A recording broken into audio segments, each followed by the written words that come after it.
friends, welcome back to our channel Agar Knowledge. So how are you all? I hope you all very good. This is Jagriti and now as you know, जैसा कि आप जानते हैं कि हम लोग यहाँ पढ़ते हैं the most important and repeated questions जो कि हमारे हर एक नर्सिंग कॉम्पिटिटिव एग्जामिनेशन की अगर आप प्रिपरेशन कर रहे हैं तो उनके लिए जो है बहुत ही ज़्यादा इम्पॉर्टेंट क्वेश्चंस ये रहने वाले हैं. If you preparing for any nursing competitive examination then ये क्वेश्चंस आपके लिए बहुत ही ज़्यादा इंपॉर्टेंट रहने वाले हैं. सच एस अगर आप जो है CHO AIIMS TSSB EST PGI RUHS एसिक IGNOU MNS या कोई भी आप नर्सिंग कॉम्पिटिटिव एग्जामिनेशन के प्रिपरेशन कर रहे हैं दैन ये क्वेश्चंस आपके लिए बहुत ही ज़्यादा इंपॉर्टेंट रहने वाले हैं. रिपीटेड क्वेश्चंस होते हैं जो कि इन वीडियोज़ में जो है इन्वॉल्व किए जाते हैं. So first question is the average length of the umbilical cord in human is. So average length पूछा है the average length of human umbilical cord human is. जो एवरेज लेंथ है अम्बिलिकल कोड की human में वो कितनी होती है. सो अम्बिलिकल कोड की लेंथ होती है so correct option is 55 centimetre. That is correct 55 centimetre जो होते हैं अम्बिलिकल कोड की लेंथ होती है average length in human. So next question is to determine the client EDD. Client की जो है EDD डिटरमाइन करने के लिए which day of menstrual period will you ask. आप कौन सा menstrual period जो है पूछेंगे अगर आपको EDD means expected date of delivery. expected date of delivery आपको जो अगर पता करनी है तो आप जो है कौन सा मेंस्ट्रुअल पीरियड का डे जो है आप पूछेंगे क्लाइंट से. तो फर्स्ट ऑप्शन फर्स्ट या लास्ट या थर्ड या सेकंड आप कौन सा पीरियड पूछेंगे मेंस्ट्रुअल पीरियड कौन सा पूछेंगे. So correct option is first. So next question is according to Dan her LMP is on November 15, 2002 using the Nagel's rule. What is her EDD? तो नैन के अकॉर्डिंग जो है LMP अगर है नवंबर 15, 2002 तो उसके नेगल फार्मूला नेगल रूल के according EDD क्या होगी. सो first option is August 22, 2003, August 18, 2003, July 22, 2003, February 22, 2003. So correct option is August 22, 23, August 22 and 23.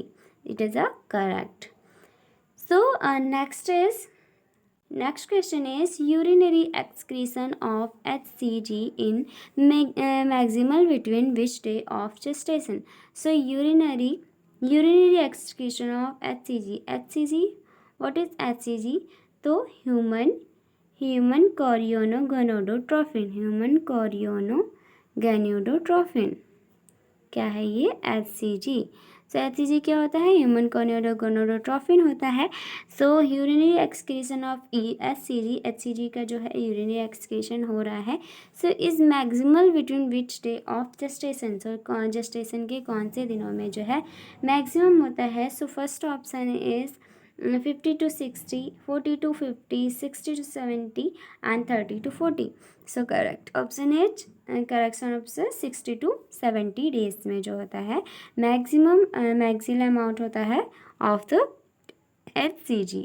So next question is protection of the fetus against syphilis के against जो है वो foetus को protection देता है ड्यूरिंग फर्स्ट ट्राइमेस्टर के दौरान is attributed. So first option is amniotic fluid protection देता है लैंगेंस लेयर या सिंसियोट्रोफोब्लास्ट या placenta situation. So correct option is Langhans layer. So next question is which of the following is not a part of conceptus. तो conceptus का part नहीं होता है तो फर्स्ट ऑप्शन डेसिडुआ नहीं होता है एमनियोटिक फ्लूइड या फीटस या membrane. So correct option is decidua जो है it is not a part of the conceptus. So next question is primary 18 week gestation 18 week का जेस्टेशन है किसी भी लेडी का has right sided groin pain. उसके क्या है राइट साइड ग्राइन पेन है एंड जेस्टेशन कितना है 18 वीक का जेस्टेशन है. राइट साइड जो है ग्राइन पेन जो है वो शार्प है and occurring with movement and exercise. क्यों होता है पेन, जो शार्प पेन है वो क्यों होता है, occurring with movement and exercise से जो है पेन ये अकर होता है, दैट इज शार्प पेन है। सी डिनाई, वो जो है मना करती है client any change in urinary और बाउल हैबिट्स, मतलब जो है कोई भी चेंजेस नहीं आए हैं ना यूरिनरी में ना ही बाउल हैबिट्स में, बट 18 वीक्स का जस्टेशन है किसी भी लेडी का प्राइमरी, एंड राइट साइड उसके ग्राइन एरिया में पेन है। पेन कैसा है, पेन शार्प है। ये जो है pain occurring with movement and exercise, movement करने पे एक्सरसाइज करने पे अकर हो रहा है, एंड वो मना करती है कि उसके कोई यूरिनरी या बाउल हैबिट्स में कोई भी चेंजेस नहीं देखने को मिले हैं। सी ऑल्सो डिनाई एनी फीवर और चिल्स, वो जो है उसको कोई भी फीवर और चिल्स भी नहीं है, उसको कोई जो है फीवर और चिल्स के लिए भी वो डिनाई करती है। And the application of heating pad help elevate discomfort, और क्लाइंट क्या कहते हैं कि वो जो है हीटिंग पैड, अगर हीटिंग पैड जो यूज़ करती है, अप्लाई करती है, तो वो जो डिस्कम्फर्ट जो है उसका डिस्कम्फर्ट थोड़ा कम हो जाता है, यानी कि हीटिंग पैड से उसे मदद मिलती है। So what is most likely etiology, तो ये क्या इटियोलॉजी इसकी पूछी है, क्यों ये क्यों होता है ये सब। उसको राइट साइड ग्राइन पेन है एंड पेन शार्प है, पेन जो है मूवमेंट एंड एक्सरसाइज के द्वारा होता है, और वो मना करती है कि उसमें कोई यूरिनरी एंड बाउल हैबिट्स जो है कोई चेंजेस नहीं आए हैं, एंड फीवर और चिल्स से भी मना करती है, बट वो कहती है कि हीटिंग पैड अगर अप्लाई करते हैं तो डिस्कम्फर्ट जो है उसमें एलिवेट होता है, मीन्स वो कम होता है, मदद मिलती है उसको। सो उसका कारण क्या पूछा है, कारण पूछा है क्या है, सो राउंड लिगामेंट पेन है या अपेंडिसाइटिस है या प्री टर्न लेबर है या किडनी स्टोन है। So correct option is round ligament pain. क्या correct option, round ligament pain, round ligament pain. तो ये कैसा होता है, राउंड लिगामेंट पेन जो होता है वो शार्प पेन होता है, और जॉबिंग फीलिंग भी कह सकते हैं इसे।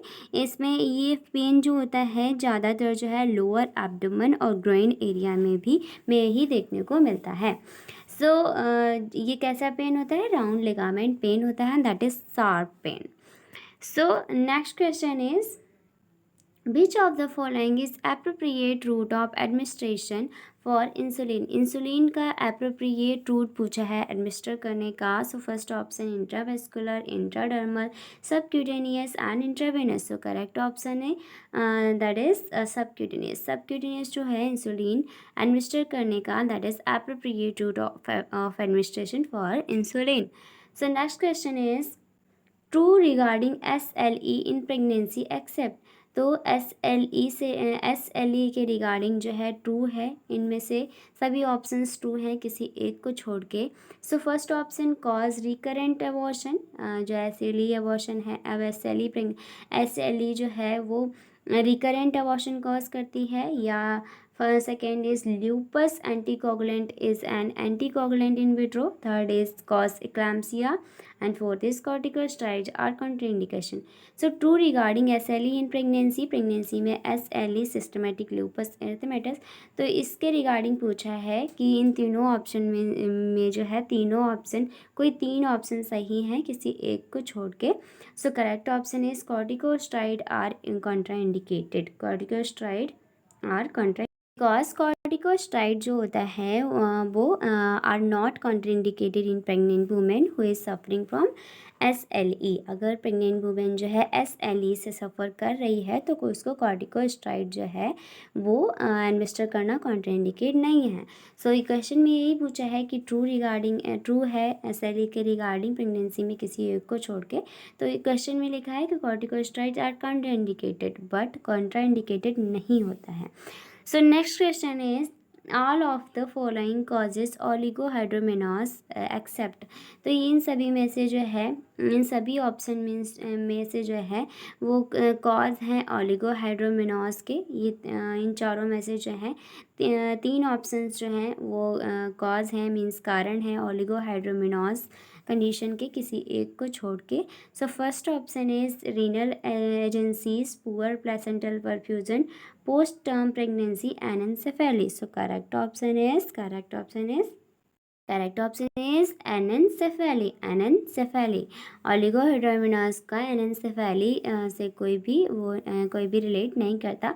और बाकी ये तीनों जो ऑप्शन हैं, बाकी ये जो तीनों ऑप्शन हैं वो कॉज करते हैं oligohydramnios, but anencephaly it is not a causes of oligohydramnios. So correct option is anencephaly, anencephaly। Anencephaly condition कैसी होती है? इसमें जो होता है इम्पेयर्ड हो जाता है सॉलोइंग रिफ्लेक्स। इसमें क्या होता है? इसमें इम्पेयर्ड हो जाता है, इम्पेयर्ड हो जाता है सॉलोइंग रिफ्लेक्स। जो सॉलोइंग रिफ्लेक्स होता है वो इम्पेयर्ड हो जाता है। जब सॉलोइंग रिफ्लेक्स इम्पेयर्ड हो जाता है तो जब सॉलोइंग रिफ्लेक्स जो है वो इम्पेयर्ड हो जाएगा तो फीटस क्या करेगा? फीटस जो है वो प्रॉपर एमनियोटिक फ्लूइड को जो है वो सॉलो करने में अनएबल हो जाएगा। तो जिससे क्या हो जाता है? जिससे पॉलीहाइड्रोमिनोज हो जाता है। बट क्वेश्चन में यहाँ पे क्या पूछा है? क्वेश्चन में पूछा है ओलिगोहाइड्रोमिनोज का कॉज। सो ये तीनों जो है ओलिगोहाइड्रोमिनोज के कॉज हैं except anencephaly. So next question is, इस टाइप से हम लोगों ने जो है इम्पॉर्टेंट 10 क्वेश्चंस यहाँ पे देखे हैं जो कि most repeated and most important questions and answers हैं for any nursing competitive examinations are involve in the videos of this channel. So thank you so much for watching, and if you like the video then please like, share and subscribe my channel, and also you can comment on the video. So thank you so much for watching.